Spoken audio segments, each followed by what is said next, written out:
Their art was, in effect, a resounding no to America's materialism, consumerism, obsession with money and things.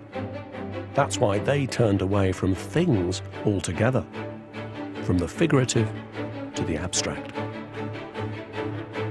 And no one pulverized the world of physical appearances more thoroughly than Jackson Pollock, the first American abstract painter to achieve international fame.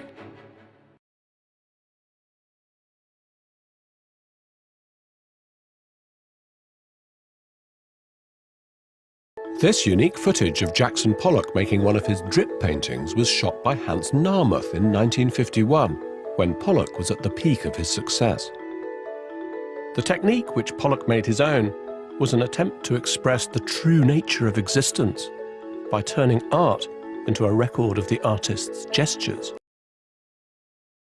It also fixed Pollock in the public imagination as Jack the Dripper. When I am painting, I have a general notion as to what I am about. I can control the flow of the paint. There is no accident, just as there is no beginning and no end. Sometimes I lose a painting. But I have no fear of changes, of destroying the image. Because a painting has a life of its own, I try to let it live.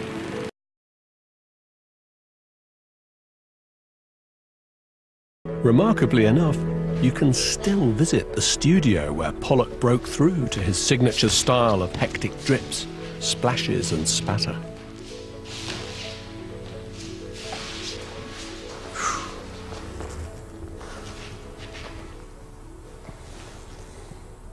It is kind of extraordinary. And I was half joking about this being a shrine to St. Jackson Pollock, but it really is, and it's even got a reliquary case on the end. These are the sacred pots of paint and the sacred brushes once wielded by Jackson Pollock.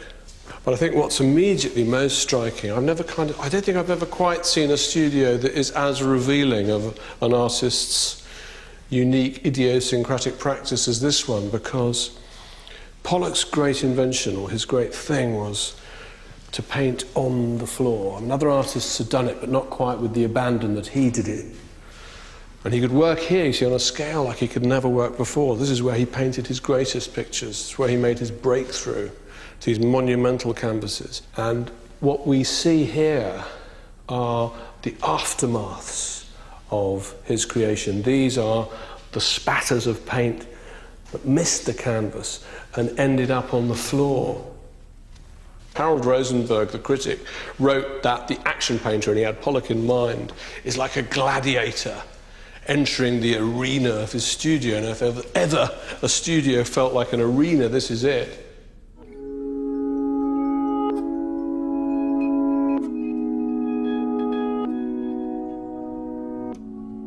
What came out of these battles were enormous, imposing canvases, like this one, Autumn Rhythm, painted in 1950.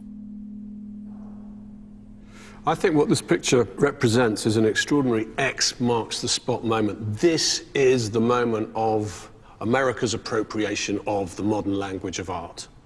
Pollock, in one fell swoop, has taken this whole revolution that begins with Cézanne and Cubism and pushes on through to Surrealism, and he's taken the language of modernism, he's taken that language of breaking with conventional representation, but he's brought it into a whole new field of calculated incoherence.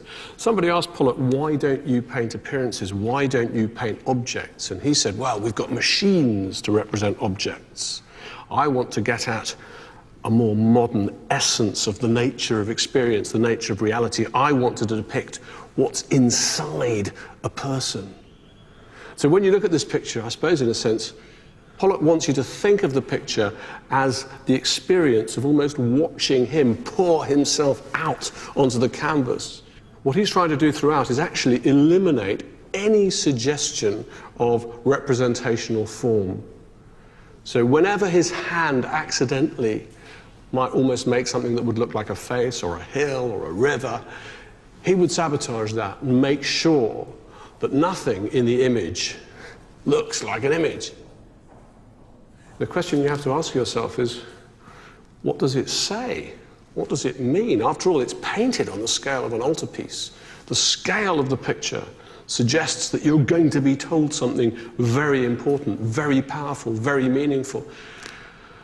And yet when I look at it, when I try to distill it down to what it actually says about life, I mean, it presents an image of man, Pollock himself, as this inchoate, incoherent assembly of impulses and energies, and it depicts the universe in the same sense. I mean, this is very much the universe as the blind watchmaker, with no logic, no purpose, just sheer being, sheer existence, but without any logic to it, without any meaning to it. So it seems to me it's a pretty dark statement, it's a pretty nihilistic statement.